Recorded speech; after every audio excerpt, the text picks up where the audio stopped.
Տիգրաց ստացվում է այնպես, որ Երևանը չմասնակցեց ՀԱՊԿ գագաթնաժողովին, բայց միևնույն ժամանակ Երևանը, նույն ինքը Փաշինյանը չի շտապում լքել ՀԱՊԿ-ը, բայց գնում է դեպի Եվրոպա։ Կարող ենք խոսել այս մասին, ինչ է ցանկանում անել իշխանությունը, որն է իրական նպատակը։ Իշխանության իրական նպատակը նույնիսկ Եվրոպա չգնալն է, որովհետև ցանկացած պահին Փաշինյանը կարող է հրաժարվել այդ եվրոպական ուղուց, իշխանության հիմնական նպատակը դա ավելի մեծ մերձեցումն է Թուրքիայի հետ եւ մենք կարող ենք ասել, որ հիմնականում այն մեսիջները, որը տալիս է մեր իշխանությունը այս վերջի 2-3 տարիների ընթացքում, համապատասխանում են Էրդողանի եւ Ալիևի գեներացրած մեսիջներին։ Ներկայապային ուղղակի քանի որ խանգամանքը դա Ռուսաստանն է այդ ճանապարհին Փաշինյանը փորձում է եվրոպական կառույցների հետ բարելավելով հարաբերությունները իրենց օգնությամբ ավելի հեշտ եւ ավելի քիչ ցավագին ճանապարհով փոխվել Ռուսաստանից, որովհետեւ եթե ինքը կարողանա վերջապես անջատվի Ռուսաստանից, արդեն մնացած բաները տեխնիկական հարց է։ Եվ դրա համար ընտրված է այս ճանապարհը, բայց նաև Փաշինյանը շատ լավ հասկանում է, որ միանգամից Ռուսաստանից փոխվել բավականին բարդ process է, բավականին ցավագին եւ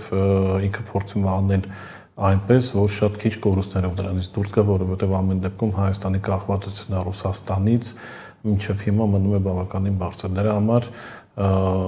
մեկ քայլ առաջ, մեկ քայլ ետ տեսնելով Ռուսաստանի արձագանքը ոնց է նա այդպես է աշխատում եւ իր պահվածքը ՀԱՊԿ-ի հանդեպ մոտավորապես նույնն է ապացուցում, եթե ինքը ՀԱՊԿ-ից որոշի դուրս գա վերջնականապես իհարկե որոշակի, այսպես ասենք, սանկցիաներ գալու են եւ գալու են ոչ թե ՀԱՊԿ-ից, այլ հենց Ռուսաստանից, քանի որ բոլորս հասկանում ենք, որ ՀԱՊԿ-ը դա Ռուսաստանի շուրջ ձևավորված միություն է։ Նախորդին ազգային ժողովի եվրոպական ինտեգրման մշտական հարցերի հանձնաժողովը դրական եզրակացություն տվեց Հայաստան Եվրամիություն համագործակցության վերաբերյալ մի փաստաթղթին։ Նշեմ, որ կառավարությունը դա հապշտապ տարավ ազգային ժողով, դա կքննարկվի առաջիկա արտահերթ նիստում։ Գործադիր մարմնի ղեկավարներն ասում են, որ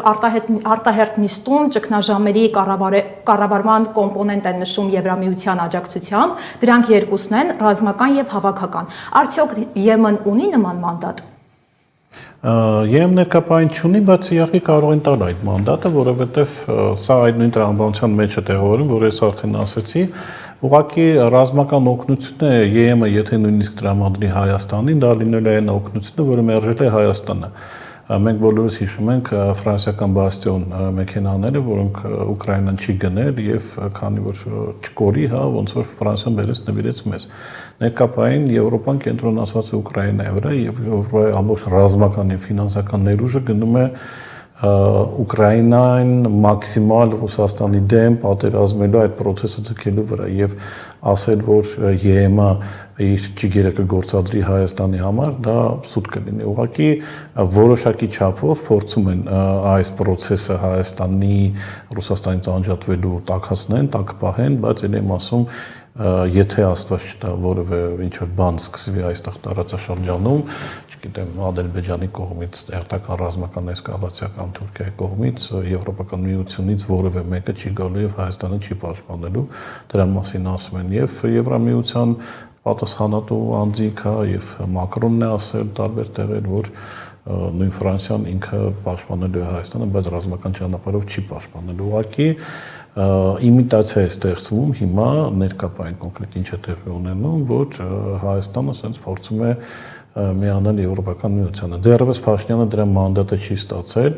եւ Փաշինյանը պլանավորում է այդ process-ը արագացնել ընտրություններից հետո, որովհետեւ վերջերս մի քանի ամիս առաջ իր ելույթում ինքը մի քանի կետ, որ ինքը շեշտադրում էր կապված նոր 4-րդ հանրապետության հետ կապված, ինքը նաեւ ասեց, որ Հայաստանը վերցնելու է եվրոինտեգրման կուրսը։ Եթե ընտրություններին ստանա բավարար չափով ձայներ, որպեսզի վերարտադրվի, իհարկե ինքը արդեն կանցնի ավելի արագ process-ների։ Տիգրան 9 ամիս առաջ ԿՊ-ն միաձայն ընդունեց Եվրաօրենքը, բայց դեռևս որևէ տեղաշարժ, որևէ նորություն չկա այս օրենքի ընդունումից հետո։ Փաշինյանի ընդդիմախոսները Աժամբյոնից ընդդիմությունը ասում էր, որ իրեն Փաշինյանին ասել են, որ մի շտապի, որովհետև Եվրոպա գնալու ճանապարհը այդքան էլ հարթ չէ ու միանգամից չէ։ Այս դեպքում Փաշինյանի հույսը որն է, որ ինքը մի կողմից ՀԱՊԿ-ի հետ է, կարելի է ասել, սառեցնում հարաբերությունները, բայց մյուս կողմից ուզում է Եվրոպա գնալ, բայց տեսնում ենք, որ Եվրոպան նրան գրկաբաց այդքան էլ չի ընդունում։ Դες ավելին ասեմ, եվրոպացի առանձնապես ոչ էլ հրավիրել են Փաշինյանին, սա ավելի շատ հակառակ process է, Փաշինյանը ուզում է, այսպես ասենք, Հայաստանը վաճառի Եվրոպային եւ փորձում է անընդհատ թակելով բոլոր հնարավոր դռները, օգտագործել բոլոր հնարավոր միջոցները, մտածելով, որ այս անգամ միգուցե ստացի, որովհետև նույն եվրոպացի բարձրաշան չինովնիկները եւ Հայաստանում ներկա գտնվելով եւ Եվրոպայում եւ տարբեր կուլարային խոսակցների ժամանակ իրենք ասում են, որ դեռևս շուտ է, որ Հայաստանը ընդգրկվի Եվրոպայի կազմում, դառնա Եվրոպական միության անդամ, դրա համար տարիներ են պետք, դրա համար փոփոխություններ են պետք, մենք բոլորս տեսնում ենք ոնց են ենթադրենք տանում բերում նույն Վրաստանին կամ չգիտեմ նույն Թուրքիային, որոնք շատ ավելի շուտ են վերցել կանգնել այդ եվրոպական ճանապարհի վրա, այստեղ էլ եմ ասում հիմնական խաղը եվրոպացիների հետ կապված է ավելի շատ Ռուսաստանին վատություն անել, Ռուսաստանի քթի տակ հերթական լարվածության օջախ ստեղծել եւ փորձել Ռուսաստանի ուշադրությունը շեղել Ուկրաինայից եւ այստեղ ցավոք սրտի Փաշինյանը որոշակի չափով իրենց օժանդակում է, բայց էլի շատ լավ հասկանում է, որ այդ ճանապարհը դառնալ Եվրոպական միության անդամ բավականին երկար է եւ պրոբլեմատիկ, որովհետեւ եթե դու վերցնում ես եւ պետական մակարդակով արդեն հայտարարում ես քեզ դեպի Եվրոպա գնացող պետություն, ապա դու ստիպված պետք է լինես Եվրասիական տնտեսական միությունից դուրս գալ,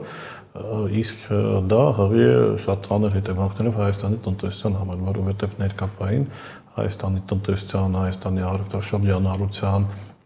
մեծ մասը տոկոսայինով ինքը Ռուսաստանի հետ է կապված եւ այդ ամեն ինչը միանգամից կտրել շատ ծանր կնստի Փաշինյանի վրա։ Եթե Փաշինյանը ունենա որոշակի ֆինանսական գարանտիաներ իր քայլերը անելու Եվրոպական միությունից, ինքը այդ քայլերը կանի, բայց Եվրոպական միությունը այդ գարանտիաները չի ցանկանում իրեն դեռ տալ, ավելին 2021 թվականից Եվրոպական միությունը մոտ 4 միլիարդ եվրո է խոստացել Հայաստանին տարբեր ինֆրաստրուկտուրային բաների գործնական համար, բայց դեռևս այդ գումարները չկան, չեն տալիս, որովհետև Հայաստանը չի կարողանում համարժեք համապատասխան փաստաթղթեր ներկայացնել այդ ֆինանսավորման համար։ Դրա համար սա էլ եմ ասում, ավելի շատ հակառուսական խաղ է եւ եթե նույն Թուրքիայից ավելի լավ առաջարկ կա, իհարկե Փաշինյանը կգնա այդ առաջարկի հետևից։ Եվրոպական միությունը ինքը գիտեք PR-ի համար շատ լավ է, որովհետև հայ ժողովրդին նստացրել են այդ եվրո գաղափարի վրա, եվրոպատոան, եվրոասֆալտ, եվրոեսի միջ եւ դա համարվում է որ շատ լավն է, բայց դրան հասնելու ճանապարհը, ինեմ ասում, բավականին երկար է եւ այդքան էլ Եվրոպական միությունը ունենալով իր սեփական խնդիրները նույն միգրանտների հետ պատրաստ չի եւս 3 միլիոն բնակչություն իր մոտ հավաքի, որովհետև եվրոպացիները համոզված են Հայաստանի ժողովրդի մեծամասնությունը փորձել է ինչ-որ ձևի հայտնվել Եվրոպայում, մտածելով, որ իրենց կյանքը կդասավորվի այնպես, ինչպես դասավորվել է, չգիտեմ, լեհերի, էստոնացիների կամ հուն գերմանացիների հարցը, այդպիսի բան չի լինելու։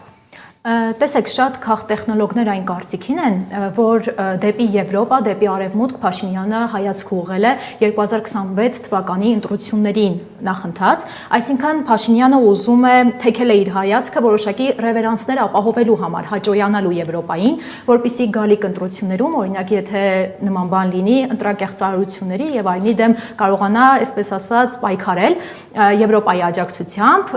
ըստ ձեզ նման բան հնարավոր է, այսինքն Եվրոպան կարող են ներգրավել ուղիղ ընտրություններում գալիք 2026 թվականին։ Հակառակը կասեի, ընտրակեղծարարությունը հիմնականում սպասվում է Փաշինյանի կողմից եւ Եվրամիության հիմնական նպատակը աճ-փակելն է դրա վրա, որովհետեւ մենք տեսնում ենք Եվրամիությունը հերթականորեն աճ է փակում